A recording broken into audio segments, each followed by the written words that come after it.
स्वागत है आपका हमारे चैनल के अंदर। और आज का हम जो टॉपिक लेने जा रहे हैं वो है हमारा सब्जेक्ट, ऑब्जेक्ट और वर्ब को कैसे पहचानें। क्योंकि राजस्थान के और आरबीएससी के जो स्टूडेंट्स हैं उनके सबसे बड़ी समस्या यही होती है कि हिंदी वाक्यों का वो अंग्रेजी में किस तरह से अनुवाद करें। और किसी भी सेंटेंस के लिए कम से कम एक जो साधारण सेंटेंस होता है उसके लिए 3 चीज़ों का होना आवश्यक होता है। पहला होता है इसमें सब्जेक्ट, ऑब्जेक्ट और वर्ब। अगर हम इनको हिंदी में पहचान जाएं तो अंग्रेजी में ट्रांसलेशन करना इनका हमारे लिए बहुत आसान हो जाएगा। तो किस तरह हम इनको पहचानें इसी को हम आज सीखेंगे। तो सबसे पहले हम टॉपिक लेते हैं हमारा सब्जेक्ट। ये सब्जेक्ट क्या होता है?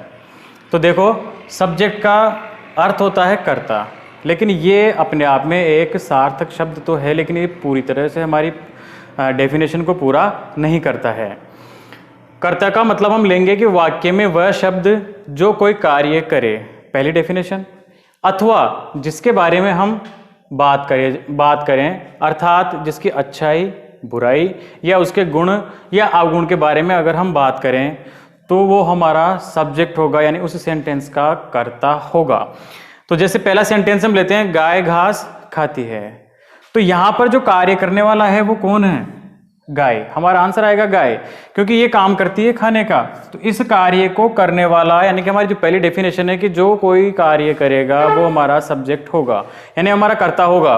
तो ये खाने का जो काम कर रही है वो कौन कर रही है? गाय। इट मीन्स हमारा इस वाक्य का सब्जेक्ट गाय होगा। लेकिन अगर हम दूसरा सेंटेंस देखें तो वहां पर ये पहली डेफिनेशन खत्म होती है, यानी कि उसका कोई कार्य नहीं है। जैसे श्याम एक अच्छा लड़का है। अब इसमें श्याम कोई कार्य नहीं कर रहा।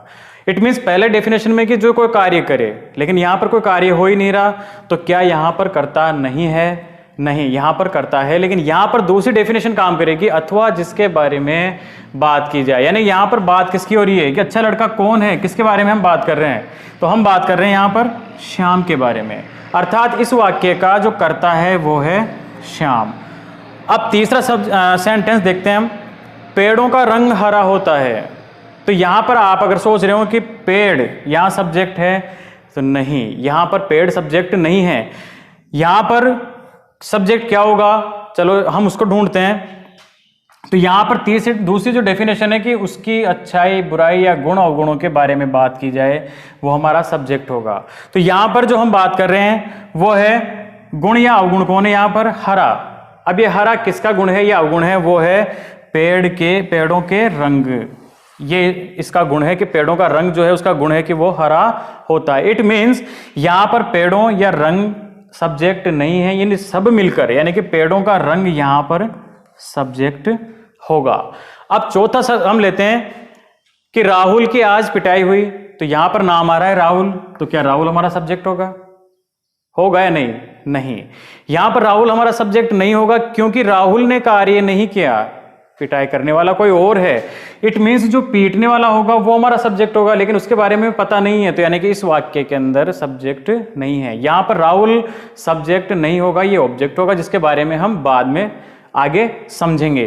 तो राहुल की आज पिटाई हुई। राहुल यहाँ पर रिसीवर है, वो कार्यकर्ता नहीं है, इसलिए यहाँ पर राहुल का काम पिटाई करना अगर होता तो ये सब्जेक्ट होता। लेकिन यहाँ पर राहुल ने पिटाई को रिसीव किया है, उसने प्राप्त की पिटाई, इसलिए राहुल यहाँ पर सब्जेक्ट नहीं है।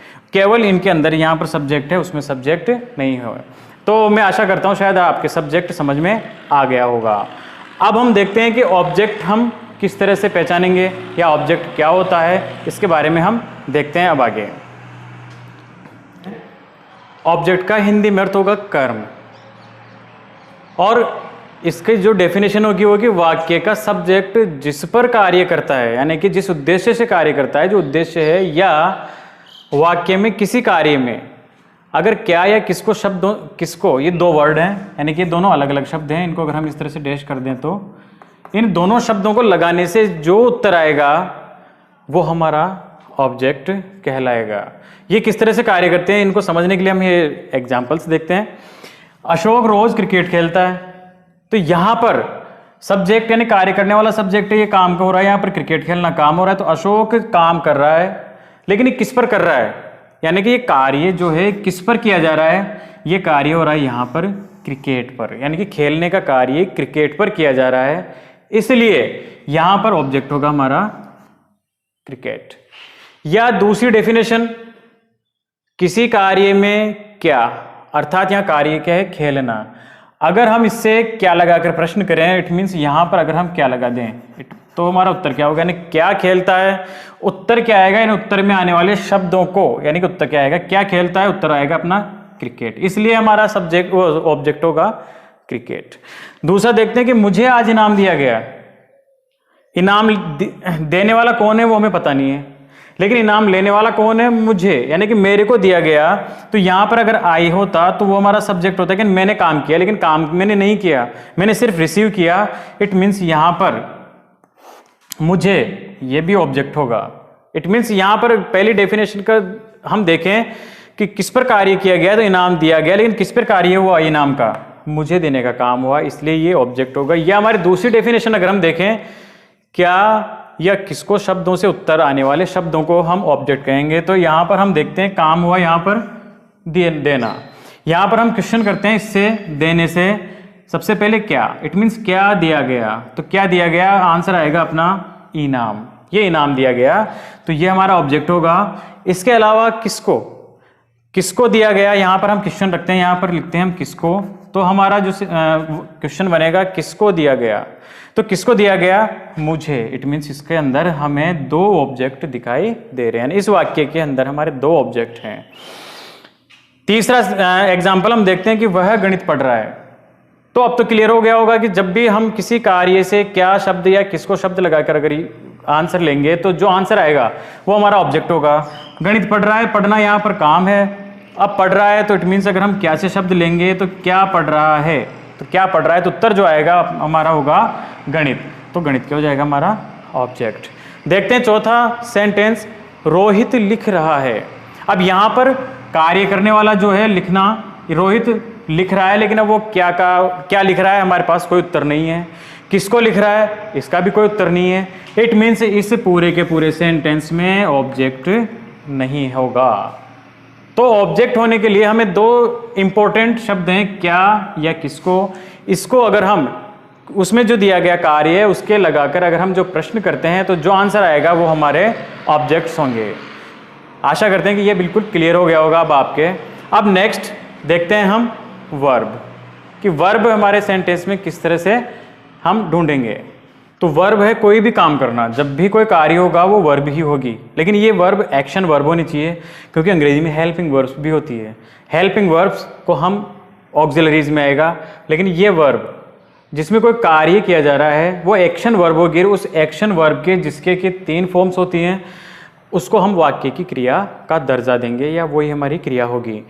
तो इसमें है कि वाक्य में सब्जेक्ट द्वारा किया गया कार्य वर्ब कहलाता है। सबसे आसान है, कोई विशेष बात नहीं है। इसके एग्जांपल्स देखते हैं हम। गाय घास खाती है, इट मीन्स यहाँ पर गाय कार्य करने वाली है, ये काम कर रही है इसको खाने का, यानी कि ये काम कर रही है खाने का। इट मीन्स ये खाना या खाती है हमारा वर्ब होगी। इसके बाद दूसरा सेंटेंस देखते हैं हम, मैं रोजाना स्कूल जाता हूं। तो यानी कि मैं क्या कार्य करता हूं रोजाना, यानी कि काम करने वाला का सब्जेक्ट जो है वो काम कर रहा है जाने का, रोजाना स्कूल जाते हैं। तो जो जाने का कार्य हो रहा है तो ये हमारा वर्ब होगी, क्योंकि ये काम हो रहा है। तो जो भी कर्ता कोई कार्य करेगा वो कार्य उस वाक्य का वर्ब होगा या वर्ब होगी। अब तीसरा देखते हैं कि फूल रंगीन होते हैं।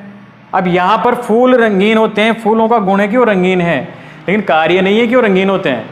तो जब फूलों ने कोई कार्य नहीं किया तो इस पूरे वाक्य में कोई भी वर्ब नहीं है, यानी कि विदाउट वर्ब है। इन दोनों सेंटेंसेस में वर्ब है, लेकिन इसमें कोई वर्ब नहीं है। अब मैं आपको एक ट्रिक बताता हूं कि पूरे सेंटेंस के अंदर हम इन तीनों ही चीज़ों को किस तरह आसानी से पहचानें। ये तो पूरी अलग अलग डेफिनेशंस थी तीनों की, लेकिन अब हम सिर्फ एक ही तरीके से, जो कि बहुत शॉर्ट तरीका ट्रिक है, उससे हम देखते हैं। सबसे पहले किसी भी वाक्य को हम पढ़ें और उसमें देखते हैं 3 चीज़ों को, यानी सब्जेक्ट, ऑब्जेक्ट और वर्ब को कैसे छांटें। तो सबसे पहला तरीका है कि हम वर्ब छांट लें। सबसे पहले जिस तरह से गाय घास खाती है, इसमें वर्ब, तो इसमें खाना हो गया। इस वर्ब से अगर हम क्वेश्चन करेंगे हु से, हु मीन्स कौन, तो हु से जब भी वर्ब से क्वेश्चन करेंगे तो जो आंसर आएगा वो हमारा होगा सब्जेक्ट। और अगर इसी वर्ब से अगर हम क्वेश्चन करेंगे किससे, व्हाट इट मीन्स क्या, और whom इट मीन्स किसको, तो जो आंसर आएगा हमारा वो होगा ऑब्जेक्ट। यानी कि सब्जेक्ट और ऑब्जेक्ट को ढूंढने का सबसे सरल तरीका है कि आप वर्ब से क्वेश्चन करो, हु से क्वेश्चन करेंगे सब्जेक्ट आएगा, व्हाट या whom से करेंगे तो जो आंसर आएगा वो हमारा ऑब्जेक्ट होगा। ये इससे आसान तरीका कुछ भी नहीं है। अब मैं पूरी तरह आश्वस्त हो सकता हूं कि आपके अब ये सब्जेक्ट, ऑब्जेक्ट और वर्ब को ढूंढना बिल्कुल आसान हो गया होगा और समझ में भी आ गया होगा। अगर आपको वीडियो अच्छा लगा तो इसको लाइक करिए, शेयर करिए और हौसला अफजाई करो।